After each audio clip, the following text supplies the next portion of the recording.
मालवणला फिरायला गेल्यावर या ठिकाणी आवर्जून भेट द्या। एकही गाडी जात नाही असे प्रदूषण विरहित ठिकाण आपल्या महाराष्ट्रात आहे। विश्वास बसत नाही ना? या ठिकाणाची माहिती जाणून घेण्याकरिता व्हिडिओ शेवटपर्यंत बघा आणि हो, आपल्या मित्रांसोबतही शेअर करा। मंडळी, हा आहे आपल्या कोकणातला एक छुपा स्वर्ग। या ठिकाणी आल्यावर असे वाटते जणू आपण स्वप्नच पाहत आहोत। हे ठिकाण म्हणजे पानखोल जुवा। प्रदूषणाचा स्पर्शही न झालेले हे ठिकाण, जिथे निसर्ग चहूबाजूने आपल्या सौंदर्याची मुक्त हस्ते उधळण करतो। हे ठिकाण आहे सिंधुदुर्ग जिल्ह्यातील मालवण पासून 10 किलोमीटर अंतरावर असणाऱ्या हडी गावामध्ये। जुवा म्हणजे बेट। हडी गावातून जो रस्ता या जुव्याकडे जातो तो खाडीपाशी येऊन संपतो। आम्ही सुद्धा आमची 2 व्हीलर हडी गावामध्ये लावली आणि अगदी 10 रुपये अशा जुजबी दराने होडीने ही खाडी पार केली। या बेटावर साधारण 200 ते 300 अशी मानवी वस्ती आहे।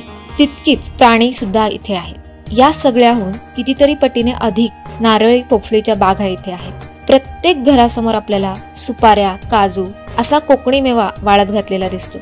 गावात 4थी पर्यंत शाळा सुद्धा आहे बरं का। आपल्या मनाचा सारा क्षीण घालवण्यासाठी ही जागा म्हणजे उत्तम पर्याय आहे। या ठिकाणी आता काही प्रमाणात पर्यटन सुरू असल्याने तिथे राहण्याची तसेच जेवणाची सुद्धा व्यवस्था होऊ शकते।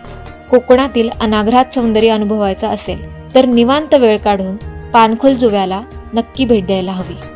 जुव्यावरील राहण्याची आणि खाण्याची माहिती पाहिजे असेल तर कोकण अशी कमेंट करा। या निसर्ग सौंदर्याचा अनुभव आपल्याला आपल्या पुढच्या पिढीलाही द्यायचा असेल तर एक जबाबदार पर्यटक म्हणून हे सौंदर्य अबाधित राहील याची खात्री प्रत्येकाने बाळगायलाच हवी। या ठिकाणाची संपूर्ण माहिती देणारा व्हिडिओ आमच्या YouTube चॅनलवर आहे, ज्याची लिंक बायोमध्ये दिलेली आहे। तर व्हिडिओ नक्की पहा आणि आपला अभिप्राय जरूर कळवा। धन्यवाद।